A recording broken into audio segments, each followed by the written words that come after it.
Alors Farid, où est-ce qu'on est où est-ce que tu nous accueilles là? Salut Lilian, bienvenue.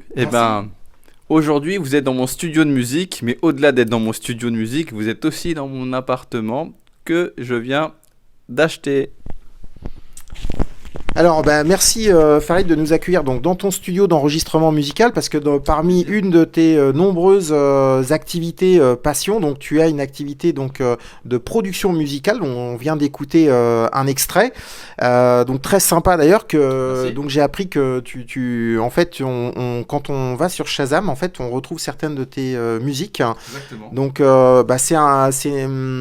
comment dirais-je donc là pour le coup tu as un modèle pour beaucoup de personnes puisque finalement tu as réussi à atteindre un de tes rêves et donc c'est extrêmement courageux d'avoir pu réussir à atteindre un de tes rêves qui était de produire une musique qui soit vendue, commercialisée et qu'on puisse trouver sur Shazam. Donc là bravo à toi. Merci. Et puis donc par rapport en fait alors Farid j'ai accompagné sur un coaching immobilier et en fait donc la particularité de Farid outre ses nombreux talents et passions en plus de son travail c'est d'avoir déployé en fait démontré en fait une habileté vraiment ingénieuse et particulière pour épargner notamment à travers on parlait de ses passions donc qui lui ont permis de générer des revenus en plus de son travail de salarié et également sa maîtrise du concept en fait de l'outil des budgets et donc du coup j'avais proposé donc à Farid de nous faire part un petit peu de la manière dont il voyait les choses dans son expérience à la fois de revenus un petit peu d'appoint en fait comment se créer des revenus supplémentaires et également la façon dont il voit en fait l'outil du budget pour réussir à épargner puisqu'en fait auprès des banques il faut pas oublier que le nerf de la guerre en investissement immobilier c'est en fait, c'est le financement bancaire et pour réussir à décrocher un financement bancaire auprès de sa banque, il faut montrer patte blanche, comme on dit. Et montrer patte blanche, c'est montrer qu'on a une capacité d'épargne, qu'on est capable de gérer son argent en bon père de famille. Et ça, pour le coup, donc, comme Farid l'expliquait tout à l'heure, s'il a pu acheter cet appartement-là, c'est notamment en grande partie grâce à son épargne. Et maintenant, le gros avantage, c'est qu'il a des mensualités de crédit qui sont très faibles et donc avoir un taux d'endettement qui lui permet de réinvestir ou au contraire de vendre avec une grosse plus-value donc cet appartement-ci pour lui permettre de rebondir sur d'autres projets d'investissement locatif. Alors merci d'être venu, ça me fait super plaisir de recevoir ici même Lilian donc qui m'a pas mal coaché sur la partie IMO. Donc merci à toi d'être présent, ça me touche vraiment parce que je suis vraiment content, c'est quelque part une fierté aussi pour moi de te recevoir chez moi. Et donc comme tu précisais bien, moi je vais commencer par me présenter en fait, c'est que moi j'ai pas grandi avec une cuillère en or dans la bouche, ça a été pas tous les jours facile, bien vous l'aurez compris.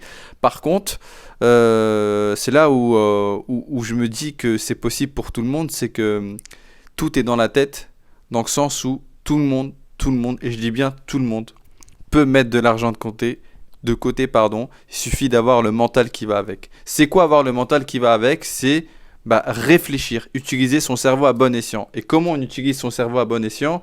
C'est réfléchir pour mettre de l'argent de côté, c'est ne pas dépenser, ne pas avoir de crédit à la consommation, vraiment mettre de l'argent de côté, c'est quoi? C'est si je touche pas beaucoup d'argent, je fais en sorte de mettre de l'argent de côté et de penser à demain.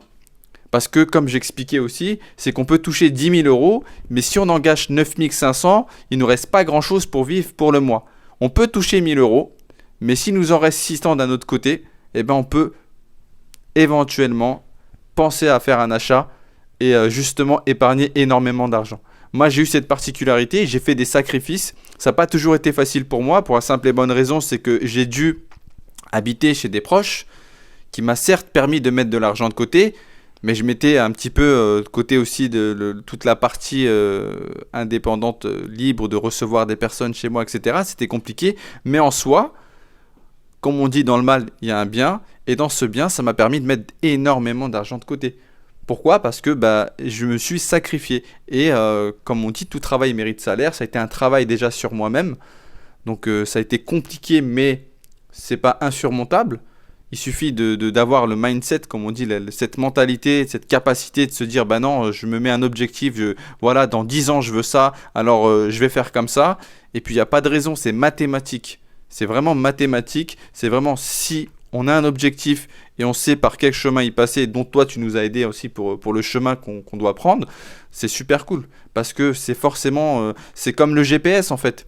Si tu rentres ton adresse dans le GPS, il va te dire, tu es à 45 minutes, mais tout le trajet de 45 minutes, ça va être dur, mais une fois arrivé, tu seras content d'être arrivé à destination. Et c'est un peu la même chose. Ok.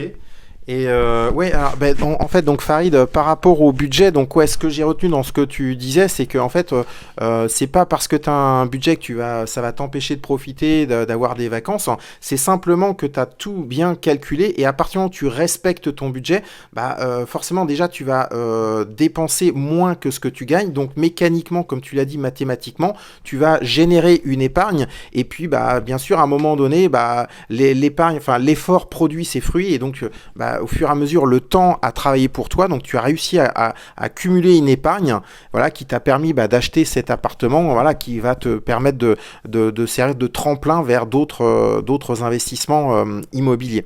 Donc, en tout cas, bravo à toi encore, Farid, pour tes multiples talents et puis toutes les ressources dont tu disposes pour des prochains investissements immobiliers.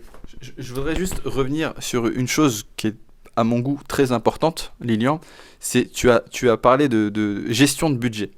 Et c'est là où j'aimerais vraiment sensibiliser un peu les personnes qui regardent cette vidéo, dans le sens où il ne faut pas confondre avare et mettre de l'argent de côté. C'est très important. Parce qu'on peut être perçu comme dire « Ouais, non, il a de l'argent de côté, il n'a pas profité. » Non, pas du tout. Tout est une question d'organisation. Et comment on organise un budget ? On met des choses en place. Et pour mettre des choses en place, on définit des choses. Moi, ça m'a permis de mettre beaucoup d'argent de côté, mais j'ai aussi profité. Quand j'avais besoin de sortir, d'aller boire un verre avec des amis, je sortais aller boire un verre avec des amis. Quand je devais inviter des gens, j'invitais des gens.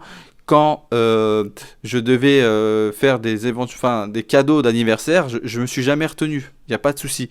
Par contre, ce que je faisais surtout attention, c'est de ne pas vivre au-dessus de mes moyens. C'est ça qui est important, c'est de ne pas vivre au-dessus de ses moyens. Ça veut dire que si, en gros, je touche 1 000 €, je ne vais pas aller louer un Porsche Cayenne ou je sais pas, je vais pas louer une voiture de luxe pour le week-end, pour flamber dans la Côte d'Azur et pour me dire, tiens, voilà. Non, j'ai pas besoin de ça en fait. Moi, ce qui m'intéresse, c'est avoir un objectif. Et pour respecter cet objectif, ça se fait étape par étape. Quand tu m'as bien expliqué les choses, tu m'as dit, si tu veux un objectif, c'est un peu comme le GPS. Moi, j'ai bien aimé l'exemple du GPS parce que tu as des étapes. Et quand tu cliques sur les étapes, il te dit, tu vas passer à tel endroit, tel endroit. Si tu as un problème, il y a des travaux. Il va te faire un détour. Mais chaque problème a sa solution. Donc, tu vas peut-être faire un détour, ça va te générer un petit peu plus de temps, mais ton objectif, ça va être d'arriver au point. Et ça, tu me l'as très bien expliqué et je suis content. Et c'est pour ça que je te dis, je suis vraiment content de te recevoir chez moi parce que ça me fait énormément plaisir. Et aujourd'hui, on a quelque chose de concret. Et j'espère que par la suite, on arrivera à multiplier les objectifs. Ok, merci Farid pour ton témoignage sur les habiletés à déployer pour constituer une épargne et puis donc à très bientôt pour la suite de tes projets immobiliers. Merci à toi et je vous dis à bientôt. À bientôt.